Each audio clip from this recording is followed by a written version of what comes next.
ආයුබෝවන් යාළුවනේ මම මගේ ප්ලාන්ට් ටැංකිය අලුත් අප්ඩේට් එකක් අරගෙනයි අද ආවේ. ටැංකිය ඉඩ ටිකක් වැඩි නිසා අද මම අලුත් මාළු ටිකක් ගෙනාවා. මේක තවත් ලස්සන කරන්න අපි බලමු අද මම ගෙනාවේ මොන වගේ මාළුද කියලා. මේ ඉන්නේ මම ගෙනාපු මාළු ටික.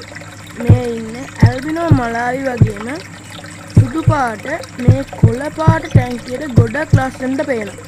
ඒ වගේම පැරඩයිස් ෆිෂ් දෙදෙනෙකුත් ගෙනාවා ටැංකියේ ක්‍රියාශීලී බව වැඩි කරන්න.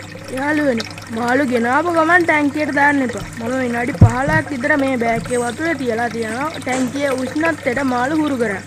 එතකොට මාළුන්ට ෂොක් එකක් වෙන්නේ නැහැ. අපි දැන් හිමීට මාළු ටික නිදහස් කරන්න.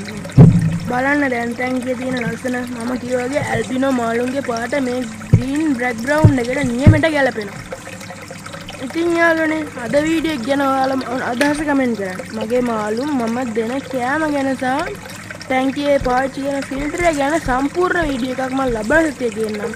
වීඩියෝ එකට ලයික් එකක් දාලා සබ්ස්ක්‍රයිබ් කරලා අපිත් එක්ක එකතු වෙන්න හැමෝටම සුබ දවස්.